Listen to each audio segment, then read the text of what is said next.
Halloween Forever.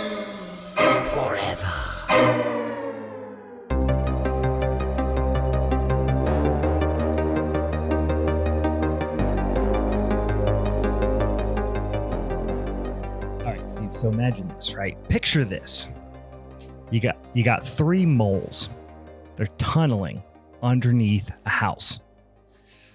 And they're in the first mole in the front says, "Wow, I smell something tasty, something kind of sweet."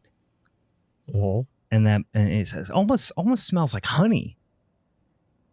And then looks back to the mole behind him, says, "Hey, do you smell that?" And he says, "Yeah, it smells pretty yummy. You know what? To me, it smells like syrup almost. It's making my mouth water." And then he said, "Hey, do you smell that back there?" To the third mole, and the third mole says, "To me, it smells like molasses."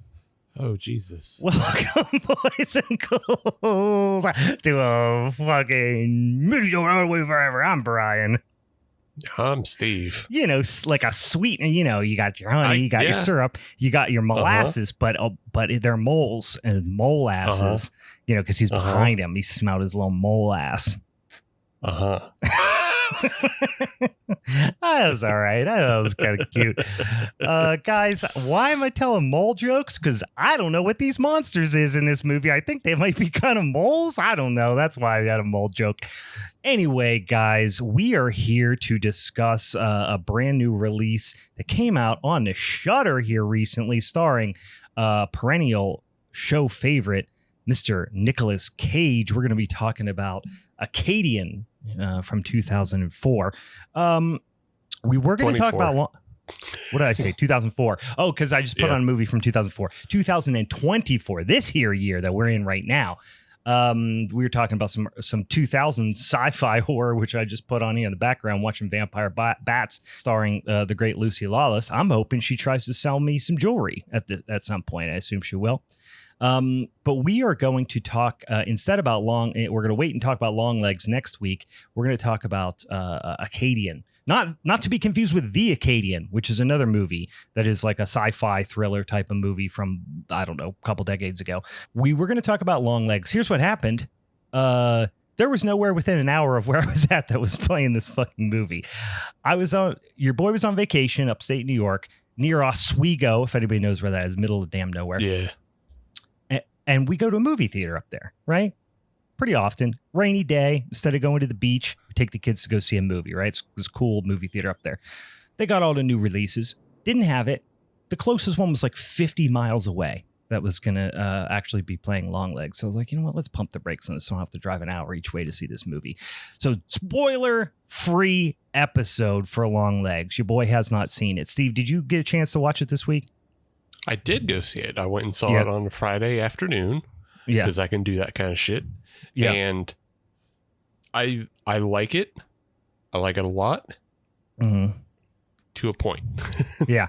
I'm seeing a lot of mixed things, and I'm trying to actively not look at it. But, occasionally you see like, this is the greatest movie ever. It's the internet, so it's all fucking stupid. Right. This is the greatest thing of all time. Or this is the biggest piece of shit movie I've ever seen, which usually means it's fine.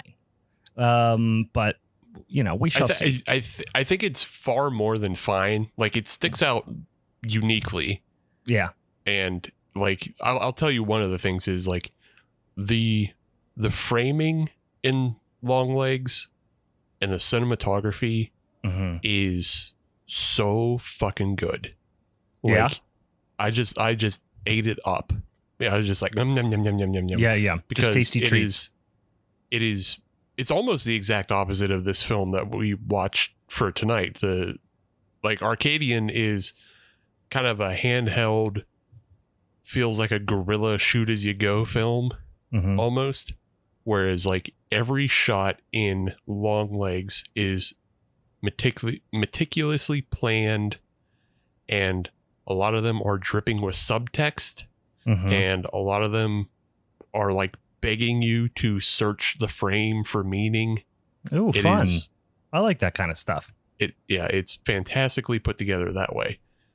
It's just like one of the story elements I did not like. Okay. And that's it. All right. All right. I'm interested. That's all I'll say. Yeah. But also Nicolas Cage is fantastic in that. Yeah. So, yeah. It's Nicolas Cage, for Christ's sakes. Come on, guys. Right, yeah. Give it the program. He's top 5 greatest living actors. I don't give a shit what you say. We are watching a production which spoiler alert for Arcadian. It doesn't have as much Nicolas Cage as you might want.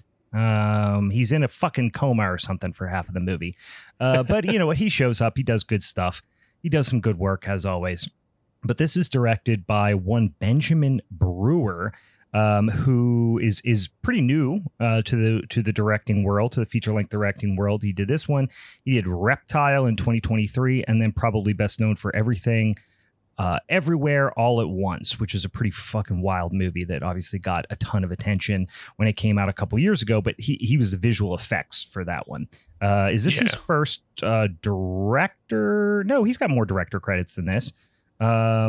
But mostly for shorts, music videos. Is this his first feature? This might be his first feature. Okay. Unless he has a credit from 2011 called Beneath Contempt. Yeah, I see that. That sounds familiar. I haven't seen it. I'm wondering if this is also a documentary feature.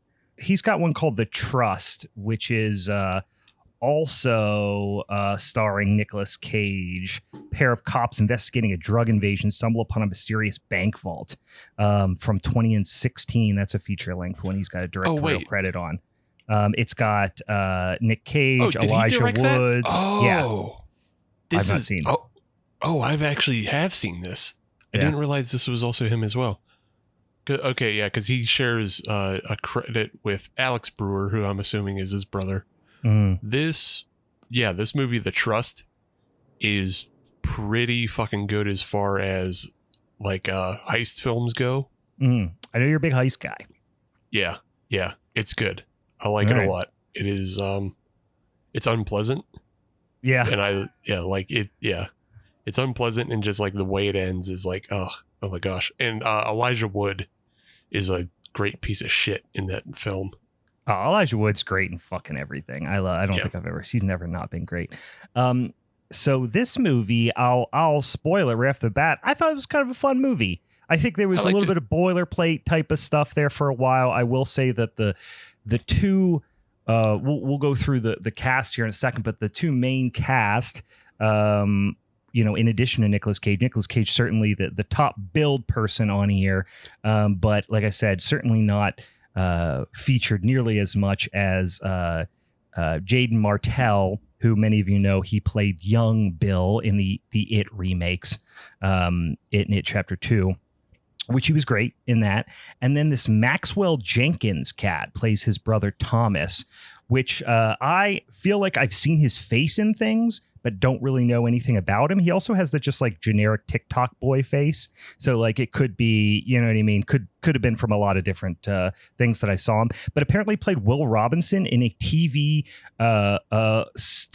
series, Lost in Space. Apparently did a TV series from 2018 to 2021. Who fucking knew? I didn't even know that existed, but he played Will Robinson in that. Who cares? He plays young Reacher. That's what I recognize him from. Yes, he plays young Reacher. That was the other thing I was just about to mention, which I got to assume young Reacher is still 6 foot 210. So he's too small. I don't care. Young Reacher came out. He's 10 years old. He was bench pressing 300 pounds. That's all I'm saying. We're of course talking about the Reacher TV series, not the fucking dumbass Tom Cruise shit. Not the Tom Cruise one. No, he definitely is still just like an ass kicker as a kid, which is hilarious. Yeah. And so like it's a lot of flashbacks of him like having to like apologize to a family for kicking the shit out of their kid. It's fucking great. So those two are the leads, and they play brothers, like I had mentioned, Joseph and Thomas. And I wouldn't say either of them are bad necessarily, but I would say that they're not so much oil and water so much as two types of diarrhea that don't mix together at all. Like their performances when they're both on screen are trash. I don't know if it's just me. I assume it was a decision that they made, the way they interact with each other. But it was like when either one of them were on the screen without each other, I thought they were fine. Right. I don't know if you share the sentiment, but to say they had less than zero chemistry, I feel like is an understatement. Like they talked to each other like they'd never fucking met, let alone brothers that grew up in literally knowing 20 people. You know what I mean? Right. Yeah. Yeah. Their chemistry as brothers isn't great, but I think it's more meant to sell the idea of them not being good brothers at the beginning of the film. Yeah. And then they become better brothers by the end of the film. That's the arc we get. I guess. But yeah. And just overall, the character of Thomas is completely unlikable anyway. Like he's a horrible asshole who literally, sells his brother and father up the creek for some girl he likes. A little bit of pussy. Kind of a dickweed, but still, I don't know. We'll get into it. I don't want to get too far down the rabbit hole of that relationship because we'll talk plenty about it. Their dad, of course, is played by the great Nick Cage. His name, because in my notes I just refer to him as Nicolas Cage or Cage Daddy or Daddy Cage or whatever. Big Daddy Cage. Yeah, he plays Paul. And then really the only other significant character you get is Charlotte, who's played by Sadie Soverall.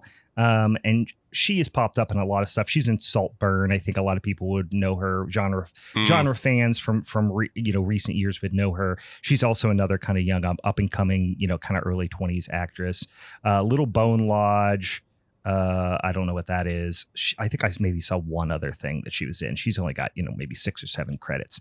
And then you do get her parents, which, play relatively small roles as well. And that's it, right? Small cast for the most part. You get a couple wacky, crazy farmhands, which one of them is credited on IMDb as militant farmer. That was kind of that's a pretty specific credit there.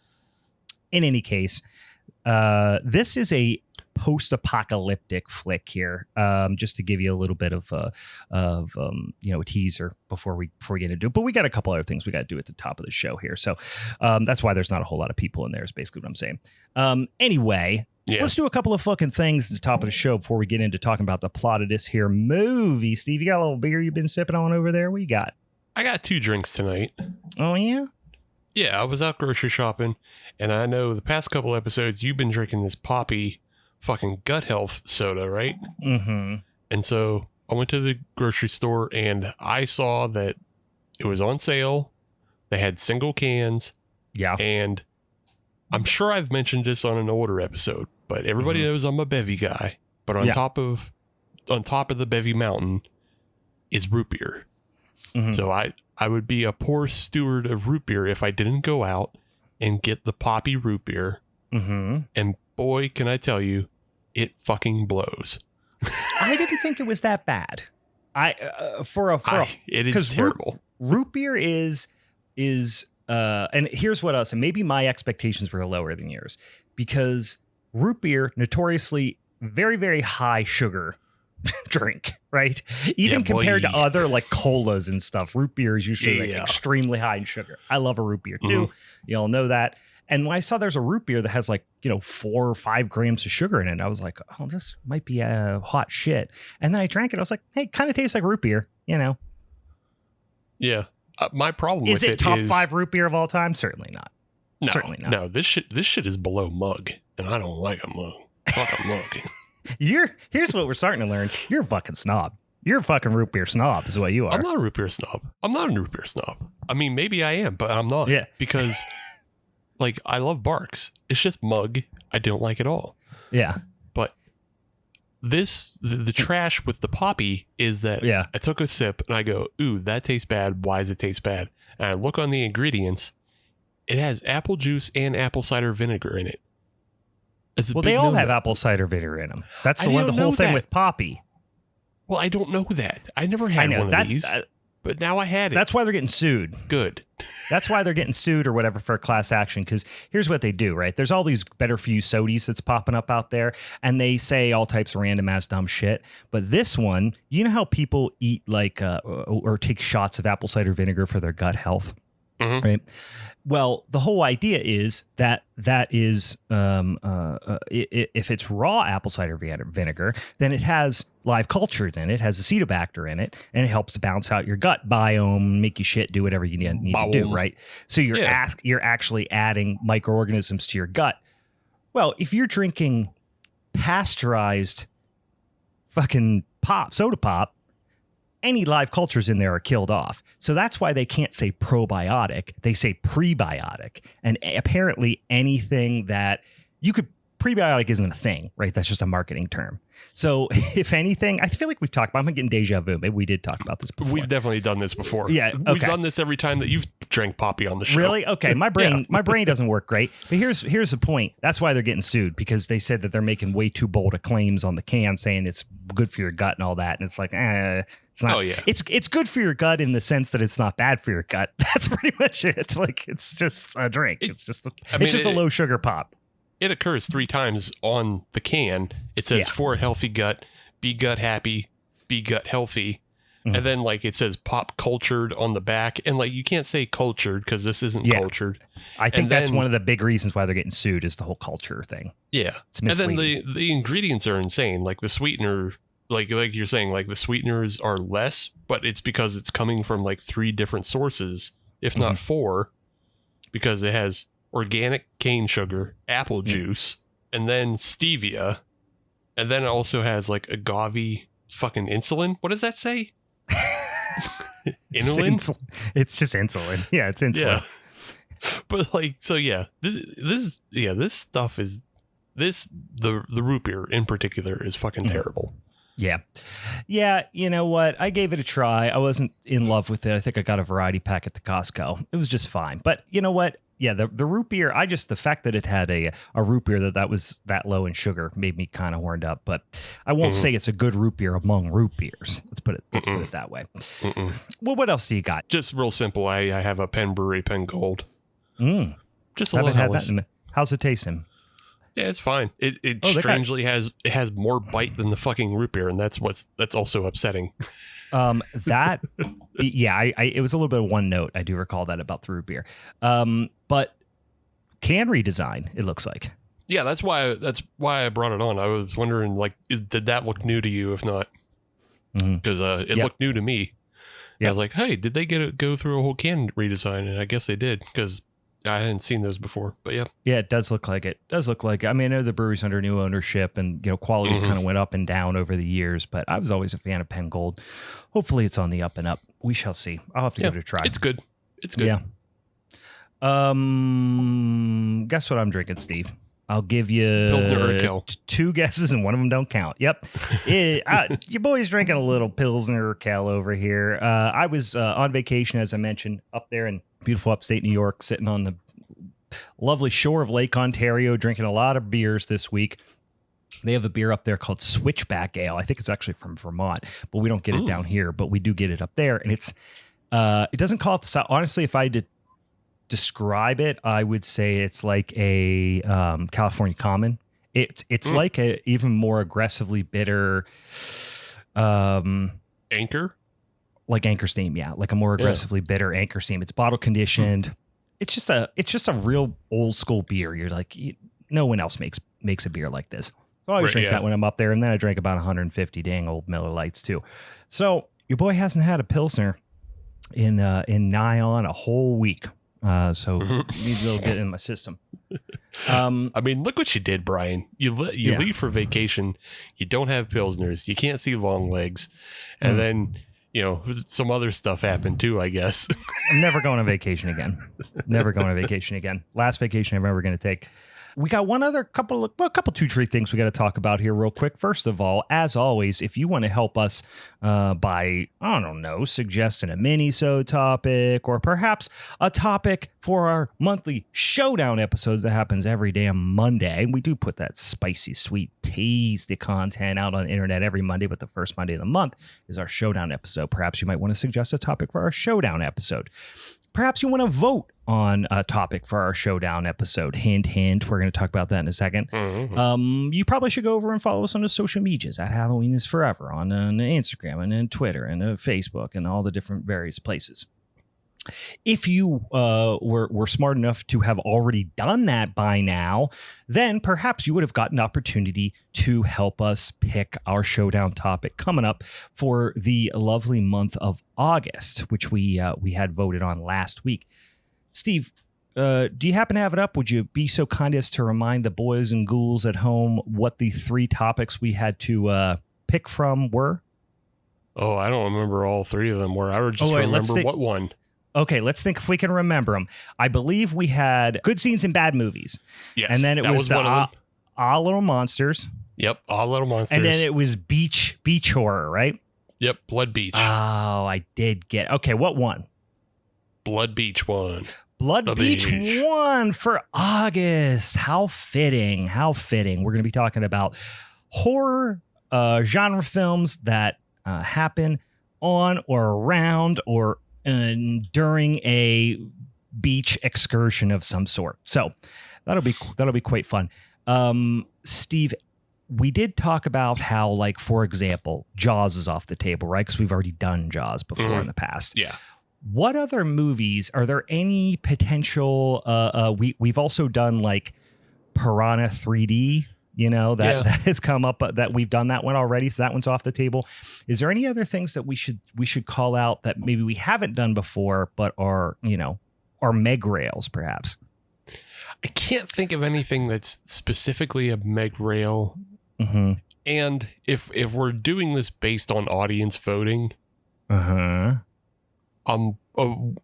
episode we discussed that Humanoids from the Deep may be off, but yeah, I don't know. I still kind of want to take it off because I feel like the audience is just going to gravitate towards it. I know, it's so good. It's one of my favorite movies. I think if I recall, what we discussed was maybe not to necessarily put a Meg rail up, but just maybe a gentleman's agreement that we will not do Humanoids from the Deep, because we both really already know that we like that movie a lot. I would be comfortable with that. I don't think there's anything else that I can think of. I think Dan said Orca, which Orca's fine. I'm looking at my VHS copy of Orca right now over on my shelf. I fucking love that movie. I'm not going to pick it, but that movie is batshit. Can I say 2 movies that might be off? Okay. And you can refute if you want. Okay. Virus and Deep Rising. Okay. Deep Rising, I would not have picked either anyway. I don't really care. That's fine. I just want to say I'm just giving them as examples because neither of them have a beach. Okay. So like Deep Rising, Virus, Leviathan. Oh yeah. Yeah, so just because it's ocean doesn't mean it's beach. Right. It's not a blood beach. We're thinking like a blood beach party. Beach party, hanging out, building sandcastles. Of course, the ocean is innately involved with the beach. Guys, if there's one thing I know about a beach, is that the ocean ain't far behind. Never. Right. As far as beach is concerned. Unless, of course, it is a lake, right? And then in that case, it is definitely, the ocean is not there. So, which is literally where I spent all week long. It doesn't have to have the ocean, but there's going to be a body of water involved if there's going to be a beach. So there's got to be a beach. So I would agree with that. Although Virus is a fucking fun movie. Bonkers. What just occurred to me, I was looking through because I haven't saw Virus in a while, is that one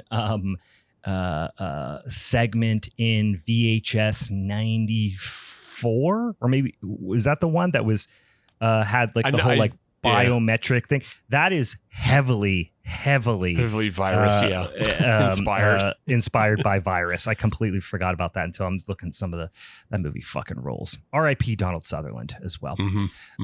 All right. Well, I have to do a little thinking before next week where we talk about what our picks are going to be for Blood Beach. One more thing before we get into this son of a bitchin' movie. Steve and I are going to be recording pretty dang soon for our July episode of our Patreon exclusive podcast. If y'all haven't been following us on the Patreon, or maybe you're new to the show, go over and check it out. It's patreon.com/Halloween is Forever. You get a whole bunch of fun stuff over there. Steve, why don't you tell them real quick what we get, and then we'll tell them about this whole podcast we do. You get movie reviews. You get the Discord. You get live recordings. We got people in the Discord right now. We're talking to Dan and James. They showed up for this one. They got shit going on. They're telling us about Orca and root beers. You could be doing that too. Yeah. So you get all that. You get the back catalog of Family is Forever, the Fast and the Furious podcast that we did.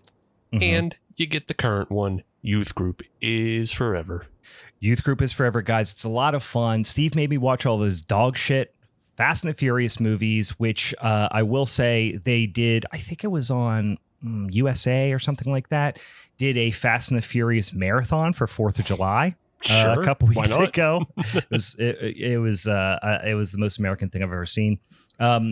Steve made me watch all those fucking movies. So as a punishment to him, as revenge, I am subjecting him once per month to a really shitty, like right-wing Christian propaganda horror movie, right? Horror / sci-fi movies. We watched a movie that has Snoop Dogg in it that basically talks about why you're going to hell.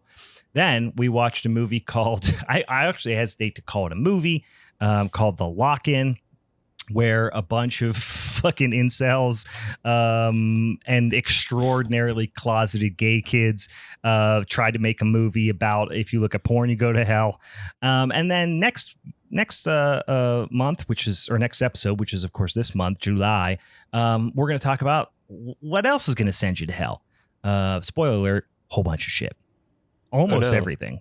Everything's going to send you to hell. So if you want to check out that backlog of Families Forever, or you want to start tuning in as we go down this fucking rickety old path towards the fiery pits of hell, and hopefully we save Steve's soul. I'm not sure if it's going to happen or not. No. During Youth Group is Forever, head on over to patreon.com/Halloween is Forever. I think you give us $5 a month and you get all that fun stuff. So consider it, boys and ghouls. Consider it. And you can always go over and write a little review on the social medias. We're coming up. Boy, howdy, we're almost in August, and my birthday comes around in August. That's the beginning of spooky season as far as I'm concerned. So as we get a little closer to spooky season, we're going to get a whole bunch of fucking new people who come on and start listening to us. We always appreciate you. Check us out on the social media. You can click that link and check on the Patreon over there. You can review us, do all that good stuff. And as always, I always forget to say it. I never say it anymore, but it's still offers on the table. If you want to write us a review on let's say it's Apple Podcasts, or let's say it's a Spotify, you write us a little review, slip into the old DM, say, hey, I wrote your review. I said, all right, I believe you. And then you send me your address, and I'll send you some motherfucking Halloween's Forever stickers in the mail. The old-fashioned mail, not the email. I'll send you old-fashioned mail with a stamp on it. All right. Let's get in. Anything else, Stephen, forget about before we get into this son of a bitchin' movie? Nah. Yeah, that's it. We got all that stuff out of the way. All right. Again, let's talk. We're talking about the Arcadian. We kind of set it up. We talked about some of the big players here. We talked about the cast. We talked about the fact that Nicolas Cage is not in it quite as much as we would prefer him to. But you get the idea, although it's not explicitly kind of laid out, but you definitely get the idea that Nicolas Cage is not these boys' biological father. We are in a post-apocalyptic, really like outskirts of a very large cityscape. It almost looks like New York City or something like that, but we're way out on the outskirts, and you start by old Nicky Cage. He's just running down a fucking alley with a backpack on, and there's all these sirens going off, all those types of mad shit. And then he kind of enters into this big giant, it's actually a pretty wild kind of set. I don't know where it is. Obviously, it's not a set, but shooting location. it almost looks like it's like a big dam or something like that. Yeah. It's kind of wild. So this was filmed in Ireland, I believe. And so I know at least like all the rural stuff later was. I didn't know if this one was or not, but yeah, I assumed this was like some sort of just like boggy, marshy area that you find all across the UK. So, they just went out to one of those areas and filmed it, and then, they asked the local bog witch, hey, can we shoot on your land? She said, exactly. And they said, all right, thanks a lot. Yeah, and they assumed that's okay. She took a frog and smeared its slime across a contract, and that means it's okay for them to film there. That's the release. She signed it, bog hag. Yeah. Yeah.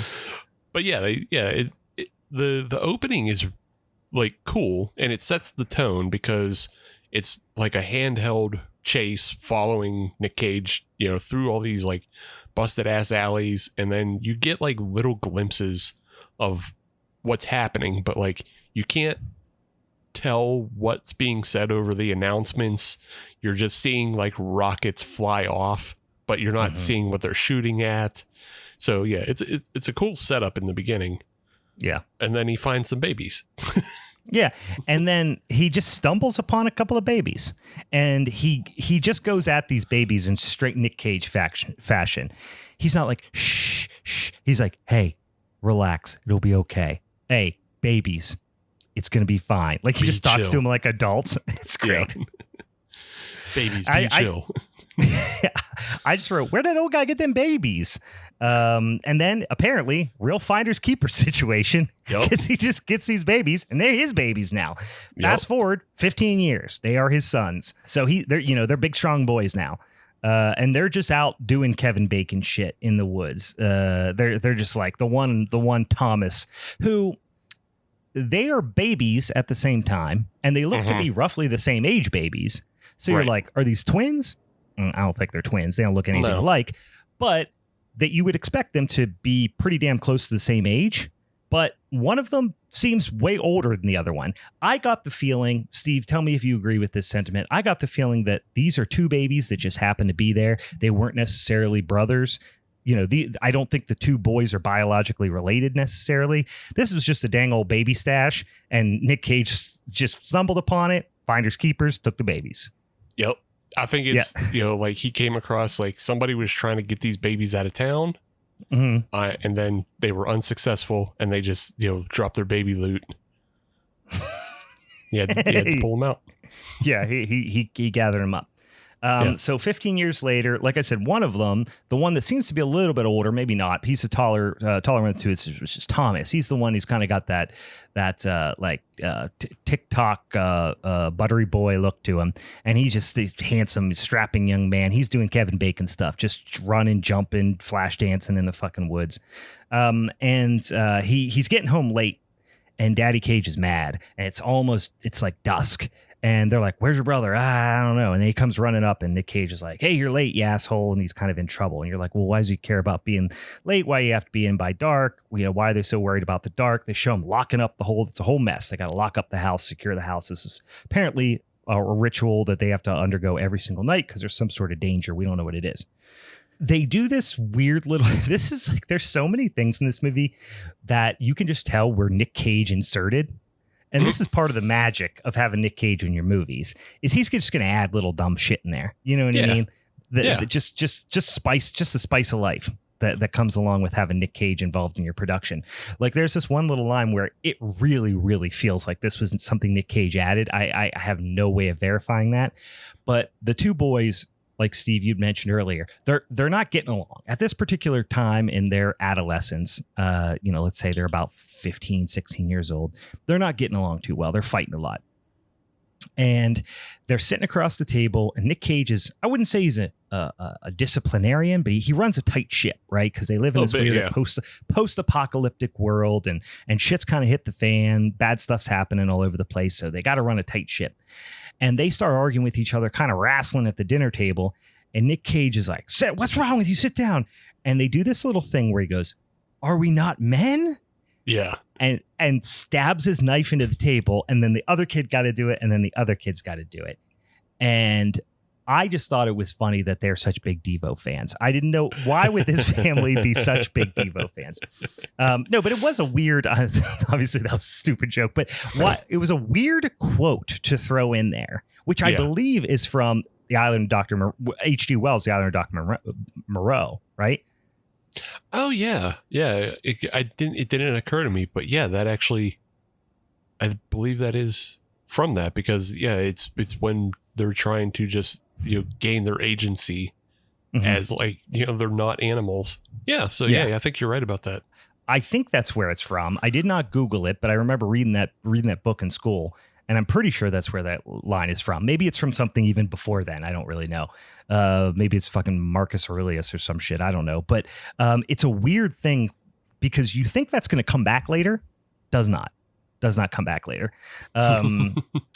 So that's just one of those little flight of fancy things that I'm like, I bet Nick Cage was like, let's do this. And then everybody was like, hell yeah. And then they just did it. But anyway, so the kids, this is one thing I'll say. I've been praising the movie so far, and I did enjoy the watch, but I will say that the kids didn't feel like they've been in this post-apocalyptic environment their whole life. They didn't display the type of cunning and like atmospherical kind of awareness that you would expect somebody who grew up in this type of environment to have. You know what I mean? Yeah. I feel like I got it more from Joseph than I did Thomas, because like my notes just say Thomas is here for the pussy. And then he is. And then Joseph is Donatello. Because he does machines. That's all he does is machines. Yeah. He does machines and science. And so like it made sense to me that like, okay, Joseph may not have like the full on survival skills, but he has like the skills of like, oh, I need to learn how to rebuild engines in this world. And he's curious about the biology of the creatures, and he's curious about like their thought patterns. And he has like a whole bunch of sketches of like the monsters and also just like bugs that he finds. So like he's, curious and, adapting in that way. Thomas, you would expect to be the other side of that, of being like the real rough and tumble, like he knows how to bring down a tree and turn it into a fire, within the same hour, something like that. But like you never really get that from Thomas. Thomas just likes to run. He likes to run, and he likes to get his dick wet. That's what Thomas likes to do. And he's not great at either, because he falls down. Actually sucks at both. Miserably bad at both. But yeah, so I actually equated them to Joseph is Kevin McAllister and Thomas is Buzz. Yeah. Yep. Well, we'll get to that in a little bit. Anyway, so they're in the house. And hey, what's going on? We just got everything locked up. We're eating our dinner, whatever. And then they have a dog, which they say its name. I don't remember. The dog kind of alerts Rocco. The dog alerts them to something, and then something starts attacking the house, starts banging on the door, starts going wild. Thomas and Daddy Cage try to fortify the door, while Joseph is just kind of sitting there, kind of analyzing everything. And Thomas kind of scolds him, like, what the hell are you doing? You're just sitting there like a dickhead while we're doing. And he's like, no. And he kind of corrects him and said, no, I was paying attention to how many times he did it and how many seconds they attacked for. And the first time they attacked, they were checking for vulnerability in the door. The second time they attacked, they were trying to get in. And then the third time is out of frustration. So they get this idea that he, like you said, is really kind of analyzing the behavior of whatever these creatures are. Up until this point, of course, we have no idea what those creatures are. So, Thomas, we mentioned, he loves the lady, specifically a lady named, what was her name? Charlotte. Charlotte. That's right. I already mentioned it once. Charlotte.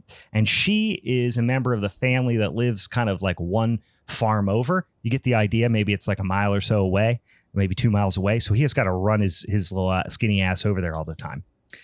And he's always trying to sneak off. And we don't really know why at this point. They don't come out and say it, but I really wrote he's always trying to sneak over to this other farm. It's definitely for a girl. So you kind of get that idea, right? Joseph is really kind of getting restless. He's kind of got these big ideas about how to fight these things and whatever they are, we don't know at this point. And he's talking about how he feels like they come from pollution. It's very vague. And Daddy Cage is just trying to keep everything kind of positive and, hey, I think things are getting better and blah, blah, blah. And he's smoking stogies. He the stogies in this movie, I would say, are almost the equivalent, not quite, of the grape soda in Willy's Wonderland. Like when he's really got to do some thinking, when he's got to recharge, he lights himself up a stogie. Hell yeah. Probably a Nick Cage flight of fancy there, I believe, too. I don't know. Maybe not. Yeah. Just a little choice that he made for himself. Like Cage is actually like really subdued. And especially this is me coming off of watching Longlegs. Like they could not be two different performances. Like he is so subdued and just like he's nice and pleasant. Like he's never like overly wild or anything. He is like fatherly a lot of the time. And he's just like, hey boys, chill out. We're going to do this. And aside from that, moment of are we not men? Everything else is like, he's pretty just chilled out. But yeah, I like how this film has no idea about where these monsters came from, aside from they come from the ground. Like, because you have them sharing stories between each other, Joseph and Daddy Cage. They're sharing stories about like, some say it was the pollution, but now the pollution's gone. Da da da. And then the next scene after that is Charlotte and Thomas doing like this game up in a tree. And they're like, they're doing like this oral tradition almost, like they're creating this oral tradition of, the origin story of the monsters. And it's like, oh, this is kind of neat. Like we're not getting a full picture, but it is like a picture. Yeah, it's a world. It's a very great. It's a good world building thing because it's all speculative, but it's speculative from the. We get the speculation of the characters. It's not all we are going. Like you said, the high kind of whole oral tradition aspect of it. We are really participating in their oral tradition because they're speculating and then we're just getting its third hand from their speculation, right? And we never do get that question answered, which I kind of like. I did say it's like at one point I was like, wait, isn't this just the plot of Gears of War? A bunch of monsters come out from the ground and they start attacking everybody. Yeah, that's all. It doesn't have to be more complicated than that. Yeah. Except for they ain't got no guns over here. They just got just like kitchen knives and one shotgun for the whole town, apparently. Well, a couple, because the other guy has one too. But anyway, they have. We get this idea that again, Joseph is a tinkerer. He has rebuilt kind of a side by side. We call a side by side an ATV. Some people call it a 4x4 type of thing, like your little gator type of thing that you see people drive around their farm and stuff like that on, right? And he just got it started. I love this idea of like the kid's been building it forever, but he doesn't know how to drive it at all. Like Nicolas Cage he's had to drive it. There's this scene that I was starting to get a little bit sketched out for a second, not sketched out in the sense of like the story, just the sketched out in the way of like, oh, maybe this movie's going to suck, because there's a weird improvised scene of Nick Cage trying to teach him how to drive. And it's a little rough. He's like, no, do this and go back. And then the kid's like trying to keep up with him, just like improvising the scene. I get it. You're trying to lend some connection here. He's doing fatherly things. I'll kind of plant the seed now because it gets really, really explicit, especially near the end. But the whole idea here is that this is very much a coming of age tale. And a big theme that reoccurs is like this idea of like this kind of separation from your parents and, kind of going out on your own and finding your own way kind of thing. So, this is him very much still being, attached to his dad and having to learn these skills from his dad, in this instance, trying to learn how to drive this side by side. So, Thomas wants the pork. We know this already. And Daddy Cage is like, no, you guys got to do chores. He says you have to go scavenge, I think he says, which we never really say exactly what that is. You just got to go find things. You know what I mean? It's like a Fallout chore. Just go find things that you can trade later. Go find stuff, see if stuff is useful, bring back useful stuff. Bring back some stuff, please. 1 to 2 things, please.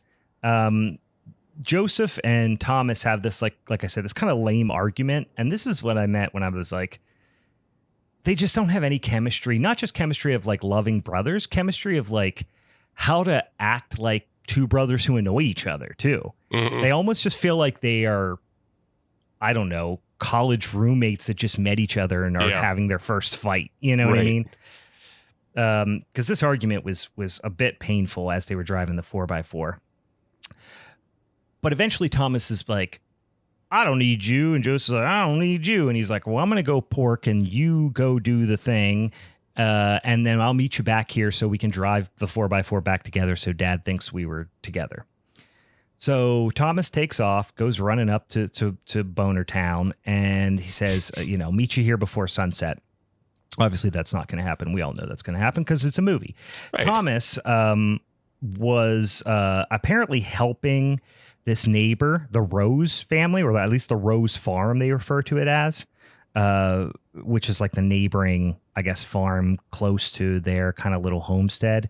But he's been helping them with, I don't know, things and stuff. And he's using this as an excuse to go back and, ogle their daughter, who's Charlotte. And she's obviously into him too. Yeah, this progresses pretty quickly. Meanwhile, Joseph is off just doing the most dangerous shit with a machine that he barely knows how to operate. and he's like goes down in a, I don't know, like a underground bunker almost. He like ties the winch to himself. I'm like, this kid's gonna get cut in half in 5 seconds. Doing and Fallout then he gets shit. He really is just doing Fallout shit. Then he gets swarmed by a bunch of I don't know, locusts or something. Yeah, like, Gears of War, locusts.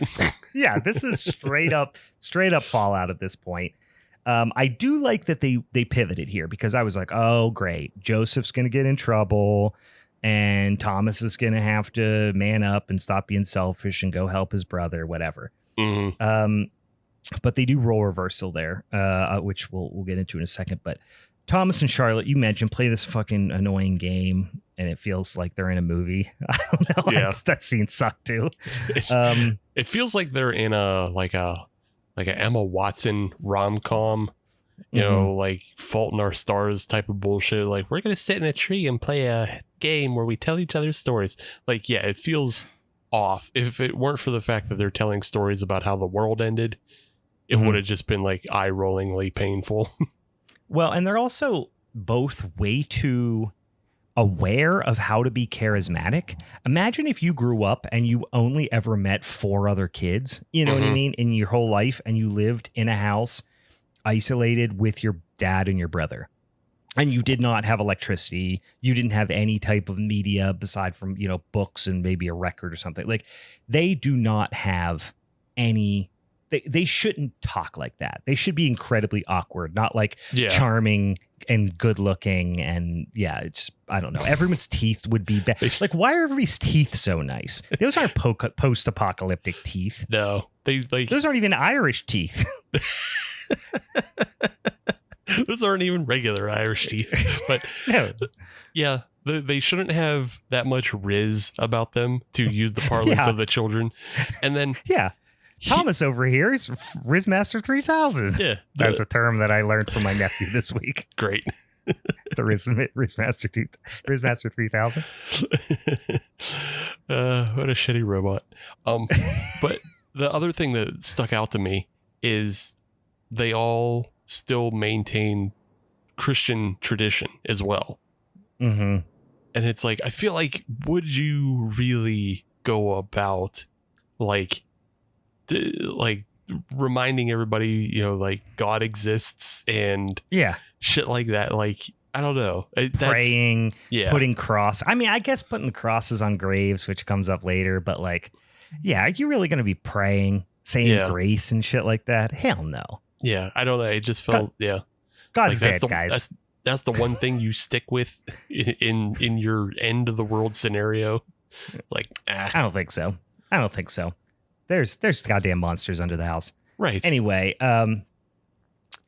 so of course they go back and the 4x4 won't start. So you're like, John's stranded. And then Thomas is rushing back from Pussy Farm and Pussy Farm, Burger Town. Yeah, I'm just coming up saying dumb shit now. And then you're like, okay, here's what's going to happen. He's stranded. It's going to be dark. He's going to have to go save his brother, whatever. JK, guys, it actually starts right up and John is okay. But then Thomas slips, cranks his dome, and falls into a fucking hole in the forest like a dumbass. Yeah. Which I liked. I liked that little twisty twist because everything up to this point was very predictable. And you could argue that there are quite a few predictable things about this movie, but I did like that little twist because you really thought you were going to be spoon fed something. And then it, although it didn't dramatically change the direction, you kind of knew what was going to happen a little bit. I do like that they did that. And they were like, oh no, John's kind of the resourceful one and Thomas is the one that needs rescued. Yeah. It was an effective scene of like cutting between the two boys of like Joseph trying to get the car started, playing with the relays, and then, Thomas running through the woods and then like Joseph arrives and goes, oh, well, he's not here. So I guess he went on without me because technically at that point, Joseph was late. Yeah. So he assumed that Thomas had run back to the house anyway, because at that point Joseph was late anyway. So here's another. On that same vein, another thing that happens immediately after that I thought was not predictable. Because here's how this, you've seen 100 movies like this, right? He comes back, and Daddy Cage says, "Where's Thomas?" And Joseph goes, "I thought he was here already." And they're like, and then he gets real mad at the kids. Hey, what's wrong with it? How could you leave your brother? And you guys are stupid, blah, blah, blah, blah.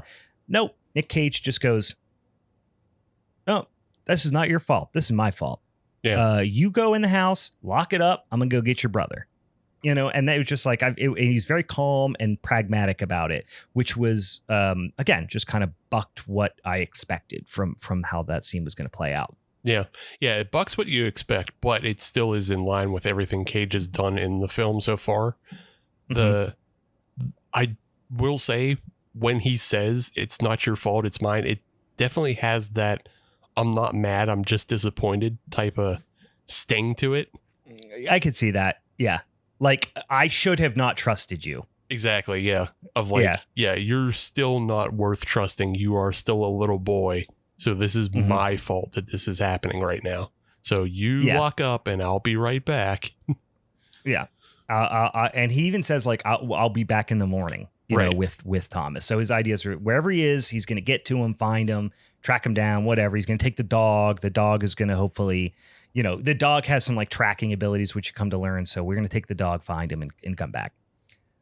So anyway, Thomas wakes up down in this, like a cave, almost like an underground cave, like crevasse type of thing. That's like a narrow opening, but it like is pretty wide underground. It's like a sinkhole waiting to happen kind of thing. And he wakes up, he's kind of a little bit loopy, because he cranked his head on a rock. He's trying to get his bearings, and then he's got this little like a little fire starter, like a little spark thingy. Yeah. And I couldn't tell. So I was watching this portion of it on my phone, and then when I got home, I switched to the TV. Was it an electrical thing that he was using, or was it just one of those little things you go and it makes little sparks? It seemed like it was an electrical one. I don't know. The whole scene's pretty dark anyway. Yeah, it's very dark. It's hard to see. It was very hard on my phone. Yeah, I thought it was maybe an electrical one that like spun the flint, but like just because also it started up every time. Whereas like if you were doing it manually, you'd have to like spark it like 3 times at least to get one spark out of it. Whereas like this was giving him like at least a continual burst of like 1 to 3 seconds of light to see around the cave. So yeah, I think it was electric. So he was kind of using this little spark thing as like a lighter to like look around, kind of gain his bearings. But it's very, very dark, as you might imagine. And then all of a sudden, he kind of looks over in a little corner, and there's some sort of little creature, little fingies in the hole with him. He's got fingies in the hole. Rah! So there's a little bit of a jump scare there. There is this like scuffle kind of some sort with this like humanoid creature that's down there. You can't really see much of it at this point. Daddy Cage shows up just in the nick of time and fucks that one up. I think he stabs it. And then locates Thomas in some capacity. And he's like, hey, you're down, he's down in the hole. Hey, I can't slip through the crack. I assume Nicolas Cage couldn't slip down through the hole like Thomas did because of his enormous balls. But he couldn't come down. So he's like, I got to find my way around or whatever. He and the dog, he gets down there. Eventually they start to fortify this little, hole they're in. Like they're going to kind of stay in here for the night. Meanwhile, we're back at the house, and Joseph has appeared to fallen asleep in a chair, like in the living room. And there's a pretty cool scene, although it's a little bit goofy, to be honest with you. I'll set it up. He's sitting 15 feet from the door, I want to say. Yeah. And there is like kind of a little sliding, peephole. It's like the thing that you would slide open and say, what's the password? Kind of thing. But somehow the person on the outside, whatever this creature is able to slide this door open, and you're not really sure why. But it's big enough where you can kind of stick an arm through. So all of a sudden you see these creepy little like clawy looking fingers coming through the hole. And you see Joseph sitting in the chair, falling asleep. But again, 15 feet away. The hand starts reaching through. Can't reach. Not even close. He's way too far away. But then the arms is like stretching. Yeah. And then the fingers, which are these kind of clawy, long, hooked fingers, start stretching too. And they stretch like comically far, like Looney Tunes long. Yeah. To the point where it's almost touching his face. Yeah. And at this point, I'm like, cool, like stretchy monster, sick, Yeah. But the monsters never do stretchy stuff again. They do a little bit of stretching. They do some wild physics stuff. Yeah. But they never specifically display their Stretch Armstrong powers anymore. No.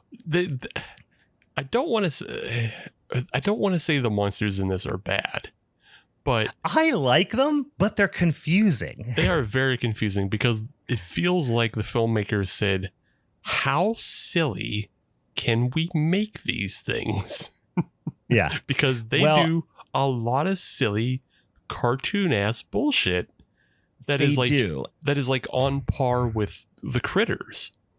I was thinking about the Critters. They literally do a Critters thing. They do. So I wrote it down. Later on, we're gonna spoiler alert here, guys. They, instead of doing the whole Critters ball where they all go into a ball, they do that, but it's a ring. They do like a hula hoop. They do a Cirque du Soleil ring to travel in packs. It's when I saw that, I was like, by God. I went JR all of a sudden. I was like, by God. I couldn't believe it. This gets so much more bonkers than you think it's going to get.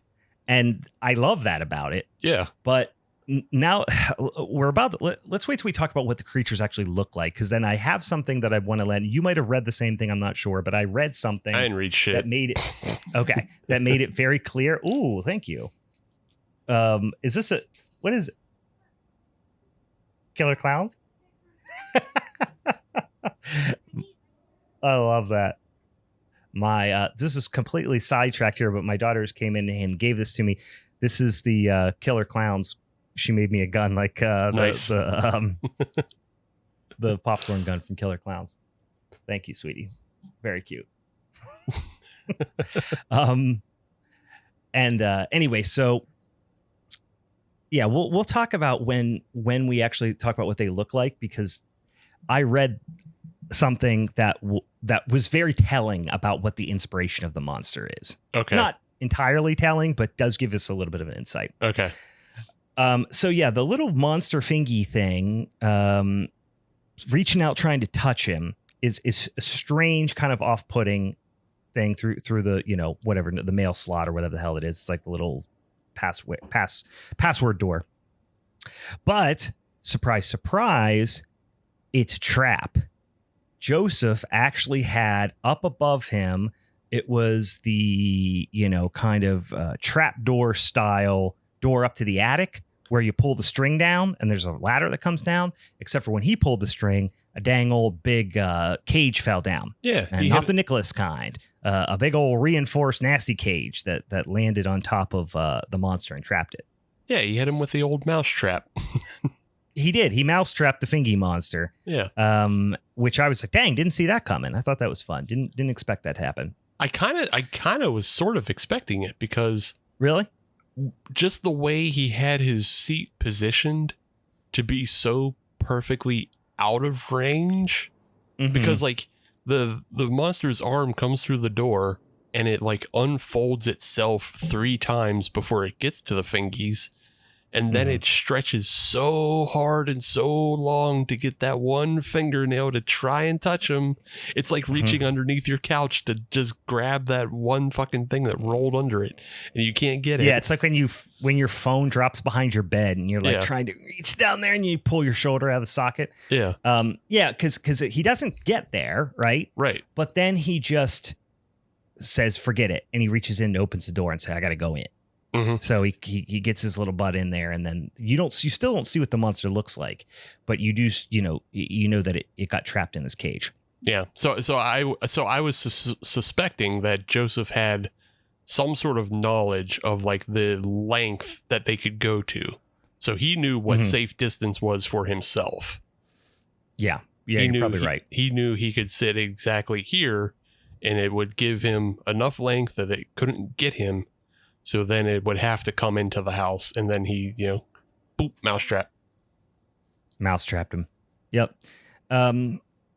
So cut back to Thomas and Nick Cage. Daddy Cage, he riled up all the Fingy monsters. He lit a flare, and they all started running. You heard them all kind of like coming, like they're tunneling underground. Everything's shaking, so he's getting them all riled up.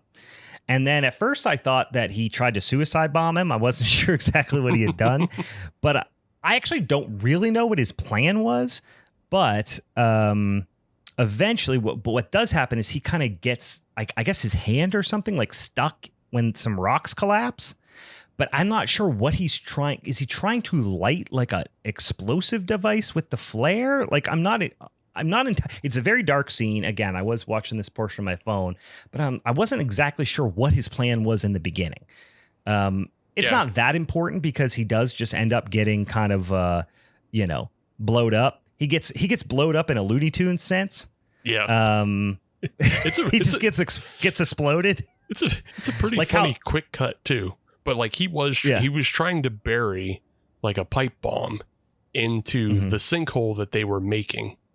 So, and then he just, I don't know if he was willing to sacrifice himself at that point. I think he was. But he just blows up the pipe bomb when he's right next to it. And then just, it is a very Looney Tunes. You see the flash go up and he gets thrown back a little bit, but it's a hard cut before like he even gets thrown all the way. Yeah, it's like when like Bugs Bunny puts his finger in the end of Elmer Fudd's gun and then explodes in his face. That's kind of like what happened to Nick Cage in this scene. Joseph goes in the morning and finds them. He's got the 4x4 and he takes the dog and the dog leads him to him. The dog comes back and finds him, in the woods and then leads him to Thomas and the dad. And Thomas doesn't really even seem to understand exactly what happened with the explosion. He's like, we were in a thing and he got blown up. Like he doesn't really even know how to explain what happened. Because I was like, did I miss something there? But I don't think I did. I think it's just a little bit unclear exactly what happens, ultimately resulting in dad getting exploded. They get him back home. And they try to kind of fix him up, but he's unconscious. They don't really know he's breathing, he's alive, but he's obviously unconscious, and they're not really sure if he's going to recover or what's going to happen. So, meanwhile, Thomas kind of got this case of the yips, right? And Joseph has to kill the one that he has in the cage because Thomas is like, no, I can do it. I'm just as tough as you are. Thomas is kind of feeling a little bit inadequate, I guess. And he's like, let me kill this one. And Joseph, he's like, don't let him out. And Thomas is a dumbass. He lets him out. But like I said, he gets a little case of the yips. And then Joseph has to kind of pop in and kill it. And Joseph was pissed because he was going to study it, right? He wanted to learn from it. And this Thomas adds to this by saying, like, he killed a bunch with his dad when he had not killed any of them. Like he was kind of like I killed so many of them. Yeah. And you're like, no, you didn't, dude. And Joseph can tell he's full of shit. Right. So he's like, I killed so many and I'll kill this one too. And he's, like you said, he's trying to like grasp at some sort of manliness because, essentially his dad had to save him and his dad blew himself up trying to save him. And he did nothing except for bonk his head and then, have to get rescued. So, yeah. Yep. So this is the first time we get a really good look at the creature, one of the creatures. It is really hard to explain. I was struggling to do this. Okay, so here's what I came up with. It's definitely some sort of mutant kind of animal human hybrid type of thing, right? Yeah. More animal than human. Yeah. But it's a humanoid-ish type of creature that walks kind of upright or on all fours. It reminds me a little bit of the man bat. It has bat-like qualities, but it also kind of is reminiscent of like a mutant, like it has mole-like qualities too, because it digs underground. Yeah. And it's got these big claws that are mole-like. But it also has like a insect-like way of moving, like a cockroach kind of. And you see pictures on the wall that Joseph had like drawn and was comparing them, I think, to like cockroaches.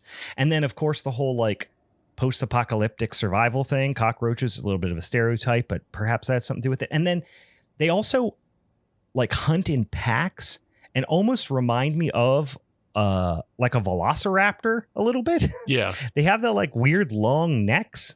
Yeah, they have like elements and of like, everything, of like being bird-like a little bit. Yeah, bird-like, mammalian, reptilian, and insect-like, and like it's all over the place. They have, like you said, they had like this long neck, and the head presents itself in two ways. So the first time you see the head, I don't know if you could see this because you were on your phone. But it's when Thomas falls down into the hole and he lights up and he sees the hand. But if you look a little bit past the hand, you see like this grinning face. Yeah, I could see it, but again, it was on my phone, so it wasn't super clear. Yeah. So it's a weird thing. And I wonder if this is something that you read or like found the lore on. Is I did, yeah. The head, they present their head in two different ways, almost like, the way like predators or other animals like, will change their shape. But sometimes the head is straight up and down and it looks like a tiki mask with like a human monster face to it. But the real head is like a long salamander head with big giant horse teeth in it, and it clacks when it snaps. Yeah. So this is what Benjamin, what's his name? The director. Benjamin Brewer. Is this a Jabberwocky? Is this a Jabberwocky, Brian? No, even weirder. Okay. He said that the creature, and I'll show you the pictures, the creature is actually inspired by Goofy from Disney. Like Disney's Goofy. Okay, yeah. Yeah. And he said it's specifically inspired by a very specific scene in a Goofy movie where the kid is having like a daydream about Goofy and he like opens his mouth in a weird way and it really like freaked him out when he was a kid. And so it's inspired by Goofy. And I actually found an article where they interviewed him and he goes into a surprising amount of detail about what the early inspirations were for it. And the early inspirations, they actually have a couple of very early drawings, like just little sketches of what he wanted it to look like. And it's very Goofy-ish. it eventually moved into this different, amalgamation of different creatures, and a little bit more animalistic, but it was inspired by Goofy, weirdly enough. So the grinning big square teeth with like gaps in between them kind of thing was really inspired by this very specific scene from a Goofy movie, I guess. Okay, I mean, I see that, but like I think maybe even a better example, which it would be like a it's a pre-Goofy thing, but it's still like in the Disney verse, is like if you go back to the old like Disney from the 1920s and stuff, and like look at the way they drew fucking horses and cows. Yeah. The way they're all gangly, but then look at their faces. Their faces are like almost exactly that, and then they have the square teeth and everything. I like while you're explaining the Goofy thing, I was like, oh yeah, that's also like, I don't know, I just had a vision of like when they had the horses and cows like eat fucking corn, and it's the typewriter. Yeah. It's the typewriter sound effect. I was like, that's exactly what these monsters are. They're ripping off the 1920s horse and cow from like the old Mickey and Friends, episodes. Yeah, it 100%. It looks like an old cartoon. And whenever you look at the old drawings from this article, it looks like an old animal from like with just the black dot eyes too. You know what I mean? It's bizarre. Yeah. Very unique, very curious creature design, which I don't. So here's the other thing that we should mention as well is we get this later. We learn kind of how they attack, and then potentially we get a very vague idea of some of their biological functions, I guess. But they do this weird like snapping thing where their head, like almost like you said, like their jaw almost kind of detaches and like their head like flaps backwards and their teeth smack off each other. And it's like this snapping kind of thing. And it's like, I don't know if it's right before they attack, but later on somebody gets attacked by them, and we'll get into more detail, but later on that happens to somebody, and then some other body part, some other part of their biology shoots out, and I couldn't tell, because then you find the victim later and I'm like, did it eat them? Did it fuck them? I really don't know. I'm not sure what happened. It is baffling as to what that scene was. I'm just like, I don't know. Something happened to them. I went back and watched it again. So I actually watched that part in the car, but then I went back and rewound further back to watch that on my, big screen as well. And I was just like, I still don't know what I'm looking at. I actually still have no idea what I'm looking at. But in any case, Joseph goes on. Joseph does have to kill this creature because Thomas is being a bitch about it. Joseph does end up still like cutting it up for some reason. Like he's trying to understand how it works or whatever. Thomas talks Joseph into going and taking their dad to the Rose Farm, and basically saying like, we need help, we need to stay here, we need medicine, our dad's gonna die, whatever. And you go to the Rose Farm and you meet, in a little bit more in depth, you meet Charlotte's parents, and they're basically like, nah, fuck off, basically. Like pretty flat out, nah, fuck you, we're not taking anybody else in. But then, just kidding, Thomas can stay. Right. Because we want him to bang out our daughter. That's what I thought. But then they're sending a little bit of mixed signals here. But just kidding. Thomas can stay. But Joseph and your dying father can go eat shit, which is a pretty rough thing to do. Because it looks like they're pretty fucking well off. Let's be honest. Like they have a fucking compound up here and a whole farm and the whole thing. And I was like, oh, it's because they want him to knock up their daughter. This is going to become this kind of weird, creepy thing where they like are trying to force him to be with the daughter and whatever. It didn't really come to that. But anyway, the boys have this wimpy little fight. And it's like, hey, it's your fault. Dad's going to die or whatever. Kind of Joseph telling Thomas he's a selfish dick. And then Thomas tries to strangle Joseph, so it gets a little serious for a second. And then he just decides he needs pussy more than his father and his brother, and then just literally goes inside. They're like, "That's a pretty cool, not cool decision, bud." But yeah, that's Thomas for you. He's lousy with it, lousy with the fever. I don't know that I like find Thomas redeemable in this movie. No, he's a bastard. Yeah. Listen, if any teenager, right? I certainly remember being a 15-year-old boy or however it was going to be. I've never been so horny that I'd let my family die. That you strangled your brother. I never got so horny I strangled my brother. No, it reminds me of that scene from I Think You Should Leave, where he's like the honk if you're horny sketch. Did you ever see that? Yeah. And he's like, "What? Why do you have it? I'm so horny." He's like, "Oh, my stomach hurts." Like it reminds me of. Like Thomas is so horny, he's literally gonna let his family die. Yeah.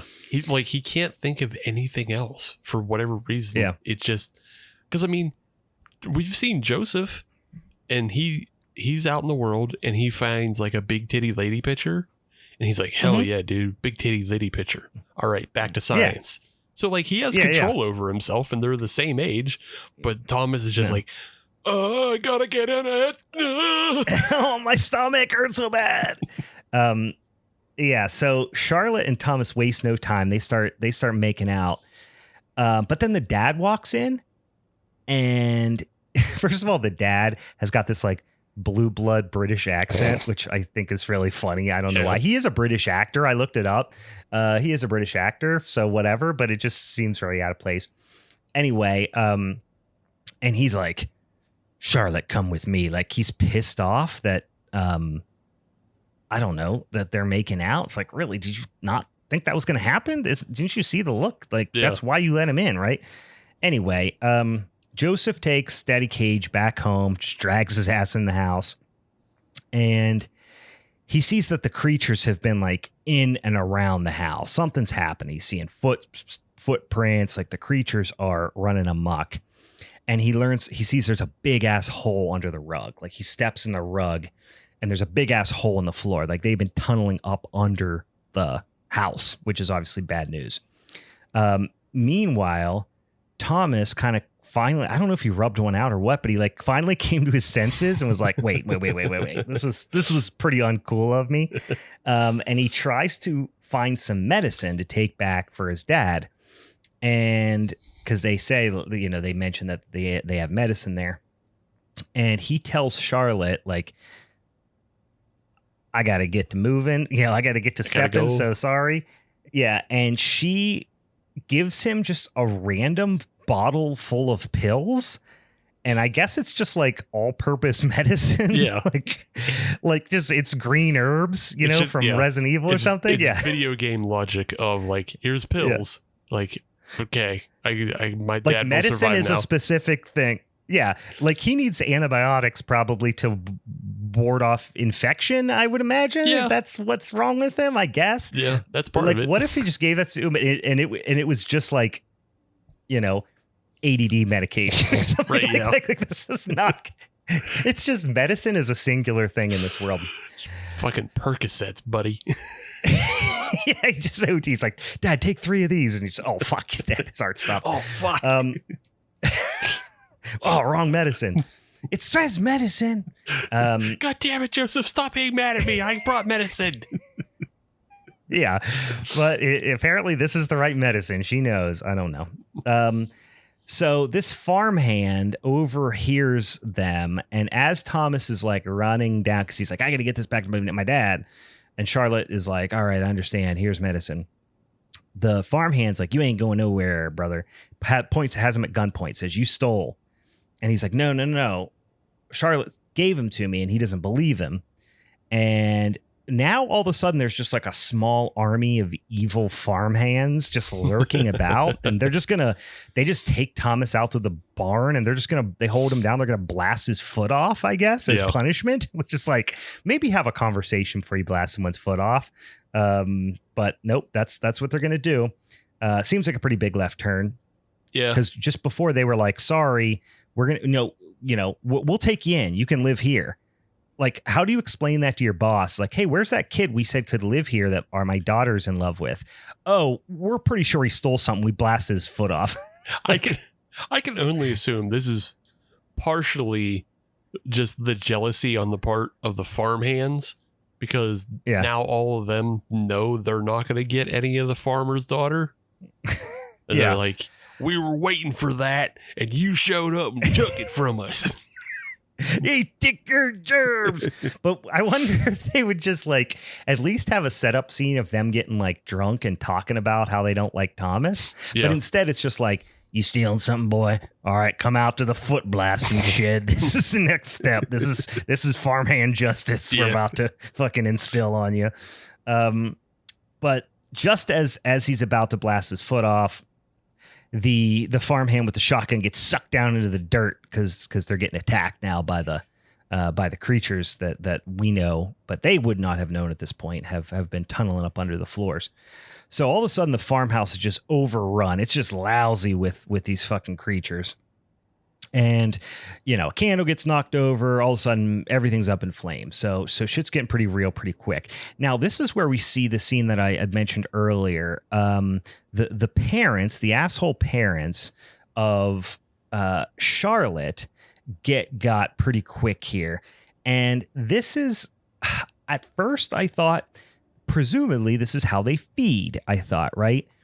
But then later, I got to thinking about it, and I was like, maybe this was a reproduction thing. I'm not really sure. But here's what it does. The creature is doing its old little snappy business. And then it jumps on top of her. And then as it's doing its little snappy business, its face like splits open and a big, almost umbrella looking thing comes out. And I thought it was like a balloon, like a stomach that it pukes up. And then it was like digestive fluid. Then it absorbs the person through its, external stomach or something like that. Like, that's what I thought was going to happen, right? Yeah, like a mollusk. Yeah. And I was like, that's going to be pretty cool. Yeah, like a damn old clam or some weird ass shit, right? But then Charlotte the whole time is hearing all this happening. Her parents getting munched or whatever. And then she comes out and she follows this trail of blood of like the creature had dragged someone into a room. She walks in, and Steve, I'm gonna, not to put you on the spot, but can you describe what you were seeing here? Because I want to get I honestly have a struggle to describe it. It's very dark. Yeah, sure. Yeah. Imagine a big old fat dog. and that fat dog is sleeping on the bathroom floor. Yeah, it's just sprawled out. Yeah, just sprawled out on the bathroom floor, getting cool on the cool tile of the bathroom. And now, imagine I like this jazzy character you have describing it, by the way. Remember that little fat old dog? Yeah, like a fat old dog. And now imagine that fat old dog has a vagina right in the middle of its chest. I feel better already. Yeah.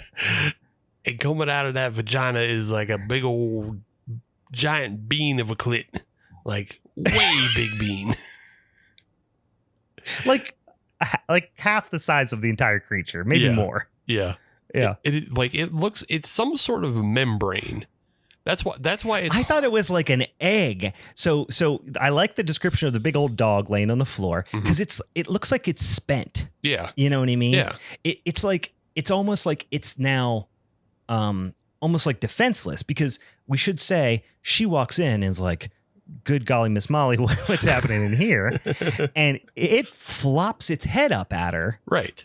Like just its neck, but seems to be immobilized. Yeah, it acknowledges her.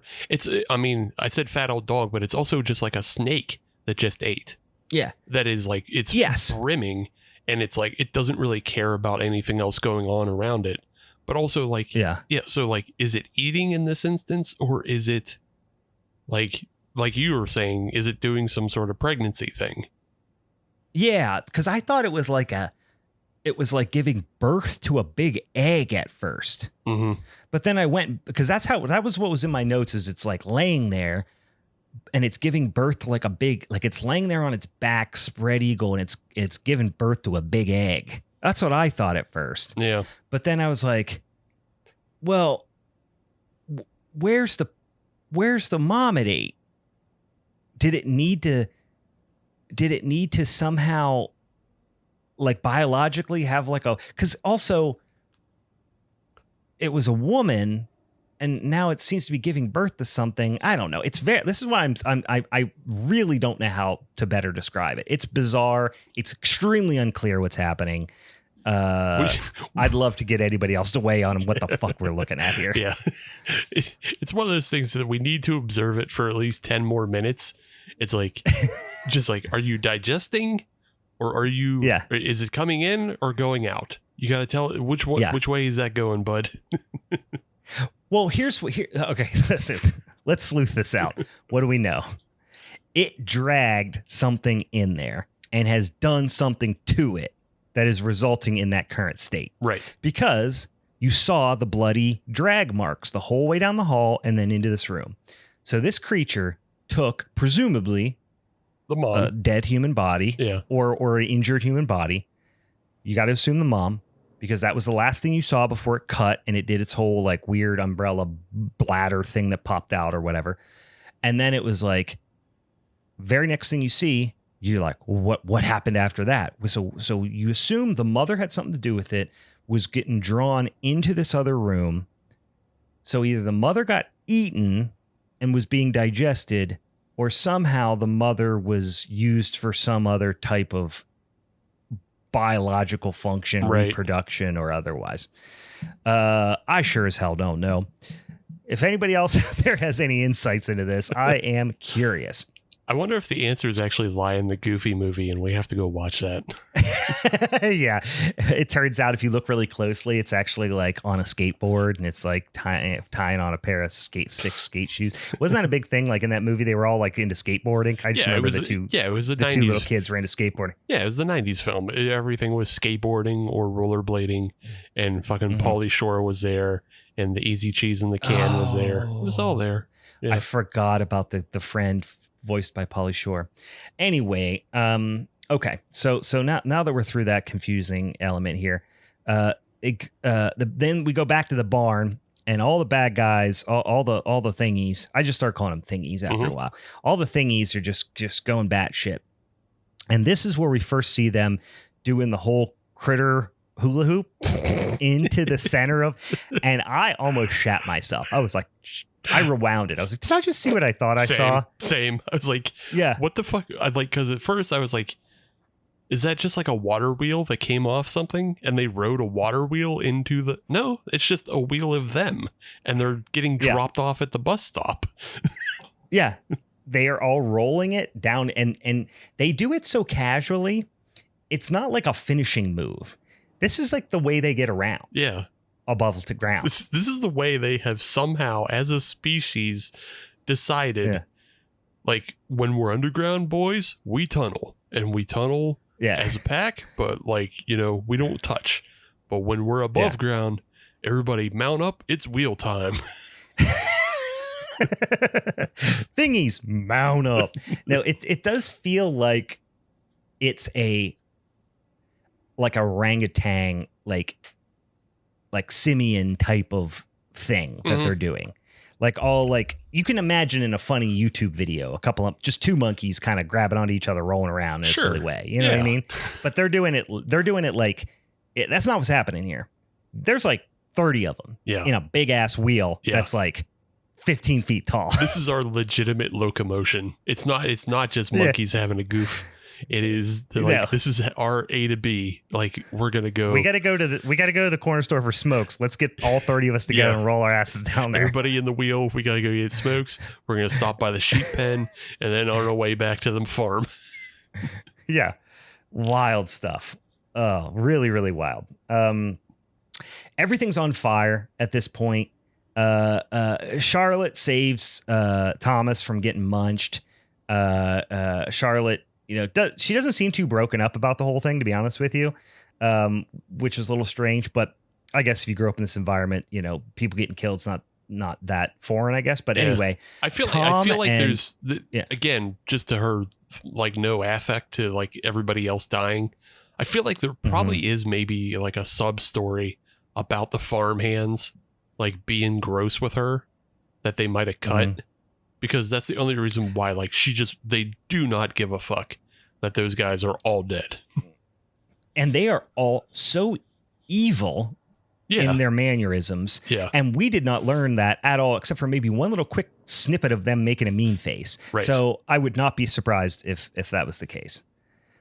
Tom and Shar go back over to the old Cage residence. And you know, he's like, hey, look, I got some medicine. Remember all the stuff I went through to get medicine? Just kidding. Daddy Cage is fine. Pops up, ready to rock and roll. And the boys tell him that, you know, the thingies have all tunneled up through the floors, and he's still laying down at this point. But he's like, so what should we do? And he goes, fight. So you get at least one coolish Nick Cage line. Right. But honestly, you mentioned earlier, not a lot of Nick Cage being Nick Cage in this, aside from, like you said, the "Are we not men?"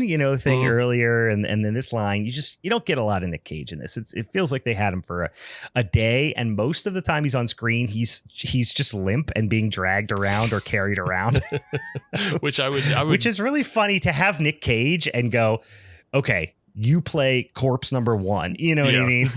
But I wonder how much of that actually is him and just not just like a mask they slapped on another guy. But totally. Yeah. You think Nick Cage is riding around the back of the 4x4 all day? Yeah, No, he was in fucking, he was doing lines in Vegas while they were shooting that or whatever.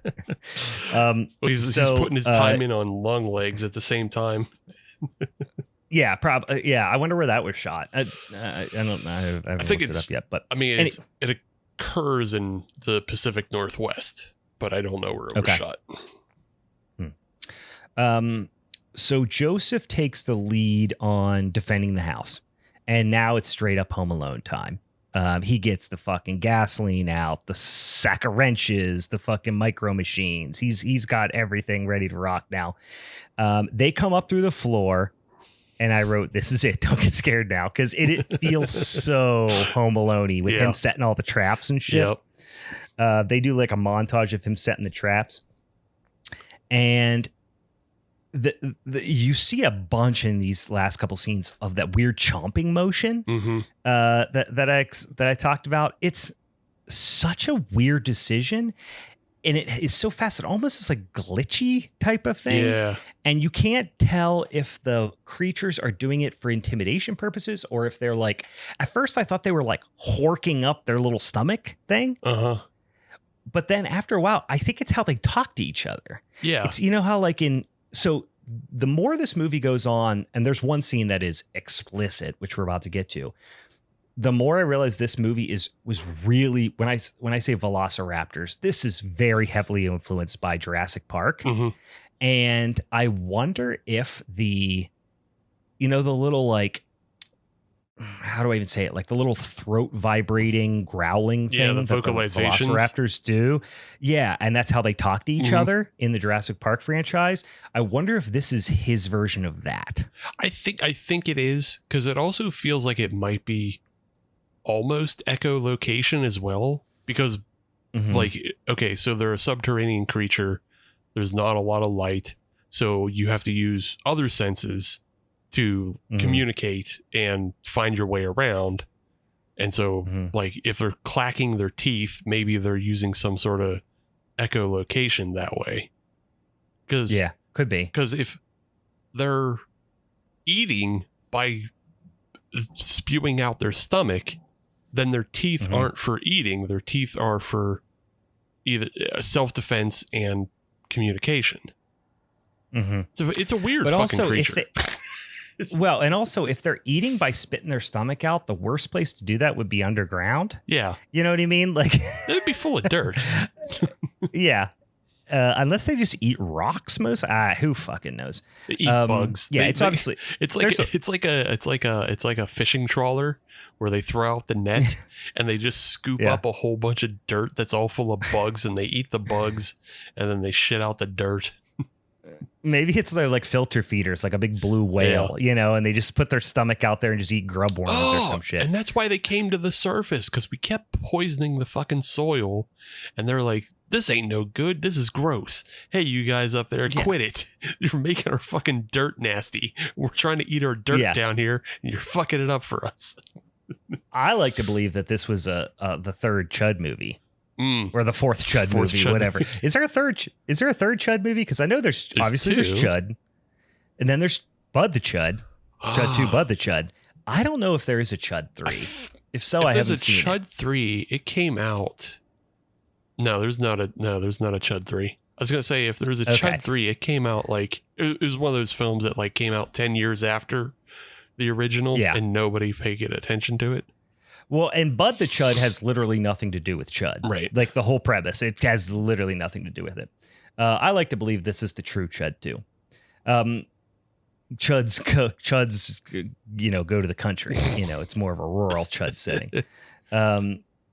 So just when you think Nick Cage is not going to kick any asses, you're wrong. He has a baseball bat. And he kind of fucks up the whole plan, to be honest with you. But he comes out, starts stumbling around because he's kind of out of it. He's got a shotgun. He blasts a couple of them, wastes a bunch of ammo. And then he kind of waits behind. And he's like I said, he's fucking up the plan. We don't know exactly what the plan is, but we know Joseph has a plan. And when he's like, hey, they're getting in the house. Joseph's like, we want them to come in the house. That's the plan. Okay, cool. Everyone's going to follow Joseph. But then when Daddy Cage wakes up all loosey-goosey, he is just throwing everyone for a loop. Ends up kind of getting them into a predicament with a whole bunch of the Chuds coming down a hallway, and does this like last stand type of thing where he is going to basically distract them. So the rest of them can get away, I guess. Yeah. So he's kind of a martyr in that case. Seemed kind of unnecessary, but all right. So here's what the plan is. Tom, Joe, and because here's the thing. He's supposed to be like holding them back, like holding the now I can only think of calling them Chuds, holding them back. Meanwhile, they're all waiting for him. So he's like holding up the show, and then eventually they have to make a decision to just like get rid of him. Yeah. Just not get rid of him, but just like forget it. We got to go without him. It's too late.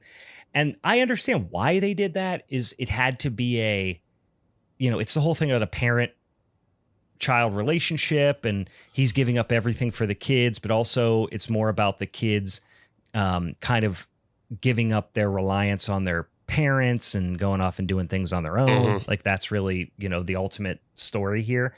I think there's a better way that they could have done this scene, because like you said, it feels like he's actually in the way of the plan rather than assisting it.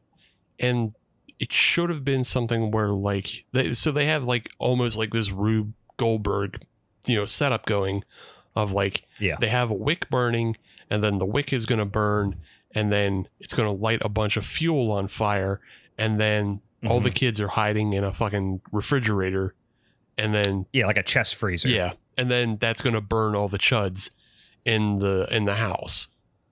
It should have been, I mean, as cliche as it is, it should have been like the wick goes out, so Nick Cage has to light it another way.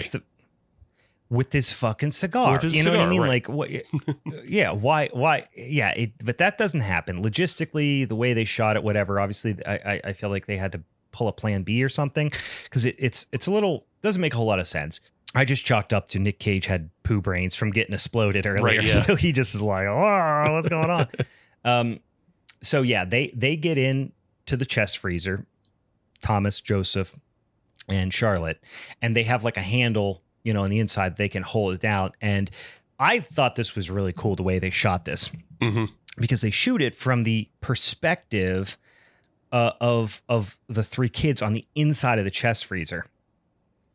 And so it's just like almost, shot in a first person type of thing where it's like explosion. They're trying to hold the lid down, but it's still kind of popping up, and there's fire, and they're getting rattled around and tumbling around, and you almost imagine that they were up on the second floor. They get the house fucking explodes. They get like tumbled down through the rubble and all this shit and fire and everything. Yeah. And it works. They are they get out on the other side, and the house is just blown to fucking smithereens. There's almost none of it left.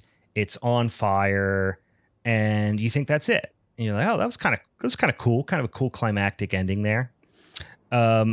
Nope. The wildest scene in the movie is still about to happen. Guys, prepare yourself for an almost exact reshoot of the T-Rex Jeep chase from Jurassic Park. Except they're in the 4x4. The boys are in the front. Charlotte's in the back. Just so imagine Charlotte is Jeff Goldblum. Yep. She's in the back, open back, and instead of a T-Rex coming at him, it is a flaming wheel of chud. Not joking. Not joking a little bit. It's so I didn't know if it was going to be the wheel or not. So when they're leaving the house and the house is all exploded and like they're getting in the side by side and they drive off, in the background you see the thingies all like gathering and some of them are on fire and they're kind of panicking a little bit, but they're all kind of they're all gathering, and it looks like to me for a second it looked like they were going to do like Transformers Devastator, where they all like link up and become one giant thingy. It looked like that for a second. Or maybe they're just gonna all get on each other's shoulders like the Goombas in Mario Odyssey. Where you can stack them up super high. Yeah. One or the other. That's what it looked like. But nope, it's back to the wheel, and now the wheel's on fire. So it's basically a Ghost Rider situation. It's a real Ghost Rider situation, except for it's 30 thingies rolling at them, screaming. They're trying to drive away in this little 4x4. They're getting gained on. Charlotte's in the back with the shotgun, and she's like, "We only got one more round," or whatever. And she just blasts the flaming wheel. It kind of helps, but then also I think they might have just like hit a tree or something, because then they all collapse. Yeah, and the wheel just kind of falls apart, and they get away. Yeah, no, like you said, it's the shot for shot of Jurassic Park, because in Jurassic Park, it's the branch that hits the T-Rex that slows it down enough for them to get away. And it's the same thing here. Yeah, you're right. The branch knocks the wheel out of, whatever, like stability. And they all collapse into a pile. It is the strangest. Yeah, it like knocked the gyroscope of it's not, there's only one wheel, so it couldn't be a guy. But still, it's how silly of a scene was that. I couldn't believe they did it. I loved it. I was so excited that they did it. But if you would have told me 20 minutes into this movie that there was going to be a flaming wheel of creatures rolling after someone in an exact reshoot of the Jurassic Park Jeep scene, I would have said you are on crack. Yeah. Like your brain's broke. Yeah. But that is 100% what they did. And we are not exaggerating it even a little bit. If anything, we are underselling this. The only thing they don't do in this scene is have Charlotte say, "Must go faster, must go faster." I want to watch it again. I bet she does say it. The only thing they don't do is get somebody eating off a toilet. Yeah. That's the only thing they don't do. That was a previous scene, which is a mistake. Yeah. So then they like pause and they like, we got away. And then they like look up and they're like, look, and they look up at the stars. Did this make any sense to you? Yeah, I think it's just saying like, I think they're trying to imply that these kids have never seen the stars before. Yeah, because they haven't been outside during the night because of things. I guess that's probably right.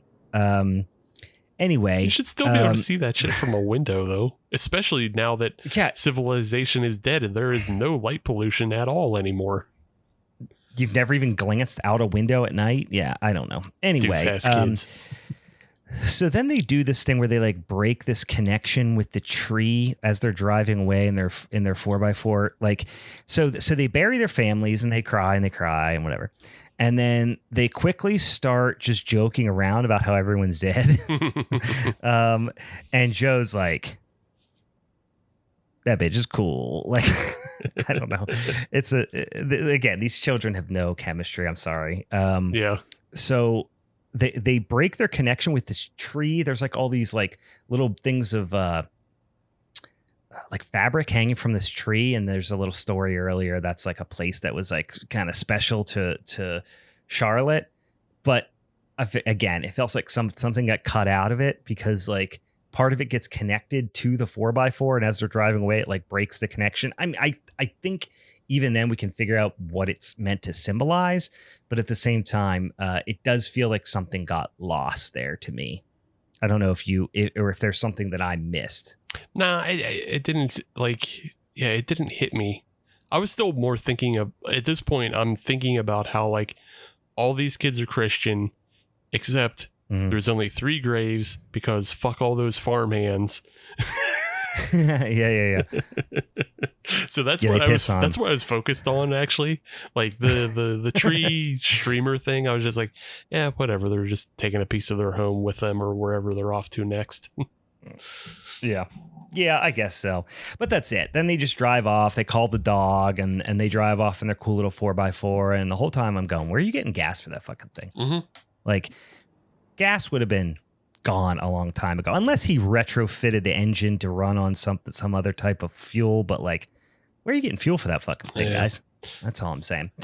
Anyway, that's it. That's the movie. That is Arcadia from 20 and 24. Steve, on a I hate to do this. Yeah. I know you're not a big rating fan, but I'm a little torn about how I feel about this movie because there was a lot of things I really like. And I'm a sucker for kookiness. So the kookiness, I want to give it a real high score. Yeah. But I feel like I just talked about how bad it was most of the time. So what are you going to give this on a scale 1 to 10? I feel like this is just like a straight down the middle 5 for me because everything that isn't kooky honestly feels just like real standard. Even just watching the movie, I'm like, oh, this feels like 28 weeks later with like the setting. And I've heard things that this is like the A Quiet Place films. I was like, it reminded me more of the, like, what's it called? They Come at Night or whatever. What was that movie called? Did you watch it? It was from, I want to say it was like maybe 2019, 2018. It's fine. Ultimately, the whole message is like, people are the real monsters. Yeah. Like that's, and it's fine. It's actually not a bad movie. It does a lot of tension building in a good way. Yeah. It reminds me of that, but then there is actually fucking wild ass monsters. And they fucking do a spinny wheel. They're on fire, spinny wheel fire.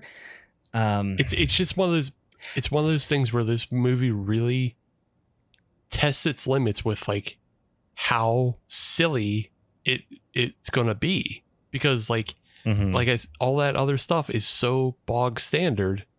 And then they're like, our monsters are the craziest, silliest things because they are literally based off Goofy, as I've come to learn. And that makes total sense now why they're doing all this goofy ass Disney old animation stuff. Because like, I'm sure you can find, a bunch of like those silly characters just like doing a wheel. In like one of those old animations, they make a paddle wheel to push a boat or some dumb shit like that. I'm sure you can find that in those old animations. So it's like, and they're doing the teeth clapping, which like reminds me of when they eat the corn, like, typewriters and shit like that. It's like, there's all these things. Yeah. And just like, it does look like a big fat dog, which you can see in those animations. So like, it's a crazy thing to put into your film, and it's gonna pop a lot of people because it's gonna go, oh wow, I never would have expected that. Well, and I'm a monster movie guy. I love a creature feature, and I'll sit through a lot of shit to see a at least not even a good monster, as long as it's just a monster I've never seen before. You know what I mean? And this is a monster that I've never seen before. Never saw anything like this. Right. Yeah. So it doesn't particularly make sense because it's such an amalgam of, like we already said, it's like it's reptilian, mammalian, you know, like it has like mollusk features of like spitting its own stomach out. Like it just grabs everything and says mishmash monster. Well, here's what's going to happen. They're going to make a sequel to this. I hope. It's because that amount of butt is just going to be just enough to make a sequel of it. And the sequel is going to be terrible. No. But it's going to explain everything. Yes. and then I'm going to still watch it. Yeah. I hope it is like a big budget sequel and you get to see the army fighting a bunch of these things and they're doing even more goofy ass bullshit. I hope they do the Devastator move and they all come together as a big giant thingy. Yeah. I want to see that. Fuck it. Yeah. I don't care. Yeah. Yeah. They're riding motorcycles. Yeah. That'd be sick. Yeah. With like LOD shoulder pads on. What a rush. What a rush. Just getting a fucking big pop. Anyway, I am going to say I'm going to give it a 6.5. Okay. Yeah. I was going to give it a 7. I think that's aggressive because you're right. The only thing it really did different, but there was a couple times where it threw me for a loop when I really thought it was going to do something and then it pivoted on me. If the performances were a little bit better, if the actors had a little bit more chemistry together, I think the kid from It was good. I think he nailed what he was supposed to be, the kind of nerdier, you know, more intellectual, more analytical brother. I think it would be great. I just don't think I like the casting of the other of Thomas. And I think they went for the, you know, teen, you know, early 20s heartthrob people, rather than believable. And I think that hurt it. But I love it. It had a cool monsters, fucking silliness, and honestly, it probably would have been a 5 to 5.5 for me if it wasn't for the Jurassic Park fucking chase scene. It just, I about popped out of my seat for that one. I was excited. Yeah, it's interesting that this film does ride the line of being like that, almost like a YA novel adaptation with the focus on the kids and stuff. But I feel like most younger audiences won't like this because they don't like things that are corny or silly, and that's what these monsters are. Yeah. So yeah. I don't know. Weird movie. I liked it. I always like a weird movie. Same. An unpredictable movie. So this reminded me of, I finally watched Smile. I hadn't, you know, it just was sitting out there and I hadn't watched it. Have you seen it yet? No, I've avoided it. To me, it looked like way too just standard. But then I have seen the creature at the end, and I felt like I was spoiled. And then it turned into, well, I don't have a reason to watch now. You don't have any reason to watch it, Steve. You're 100% right. The 90% of the movie, you're like, Jesus Christ, this is a shittier version of Ringu. That's what it is. It is almost shot for shot in some instances. Literally, they do that, and not Ringu, but the American adaptation, when, you know, the famous scene where the mom goes, I saw her face, and they snap cut to a jump scare of the little girl, teenage girl, whatever, with her face all twisted up. Amber they Tamblyn, literally do. I think that was. Yeah, they literally mimic that scene in this. Like, Smile is a straight up retelling of The Ring or Ringu, and it's not even done as well. But it's got pretty good performances. But the whole time I'm like, Jesus Christ, this is so predictable, whatever. This is not for me. And then the creature went a little wacky. It was fine. It wasn't anything too groundbreaking. But then, spoiler alert for anybody who hasn't watched this out there, fast forward 20 seconds. the creature then swallows an entire human whole and like opens its mouth up real wide and like inhales. And I was like, whoa, didn't see that coming. And then it took it from a 2.5 to a 3.5 for me. Yeah. So Man, if you don't think if good scenes and bad movies would have won for the showdown, that could have been a contender. I can be swung by one or two good scenes in an otherwise pretty shitty movie. But if you don't think that a person slightly lowering the angle of their head and smiling at you, if you don't think that's scary, you're not going to like Smile. I don't think that's scary. And so I watched it with Kate because I was going to watch something else that's a whole lot more brutal. I forget what I was going to watch.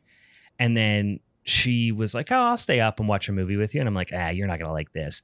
So I put on Smile instead because I've been meaning to watch it as well. Mm-hmm. And she, who, obviously not as big of a horror movie buff as me, she thought the smiling thing was very creepy. So she liked it.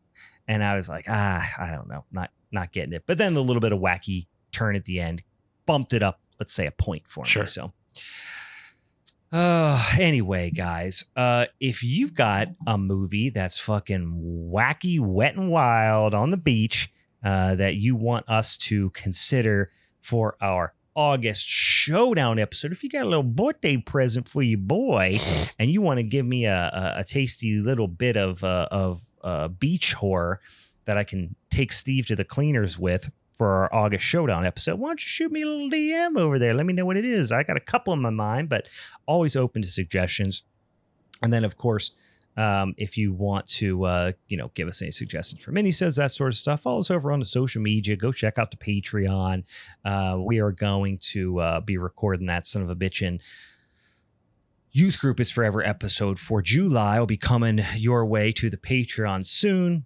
So great time to go over there and subscribe and get them, because this next one is, they're all fucking wacky wild. I had a list of 30 movies that I have cut down to like 15.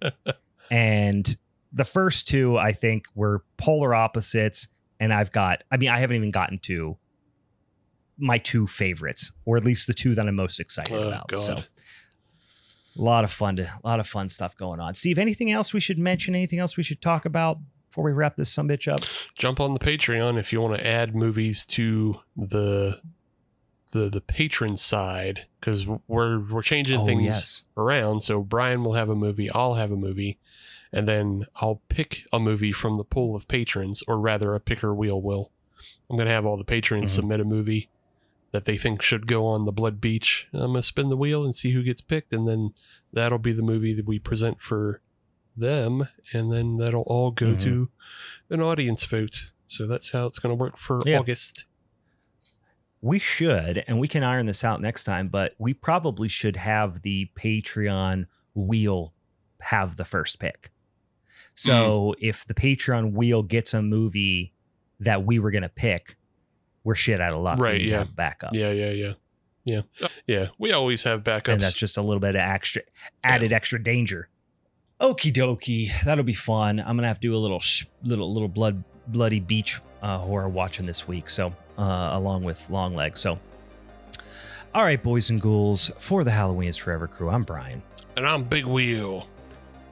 You are? All right. I'm Big Wheel. Bye.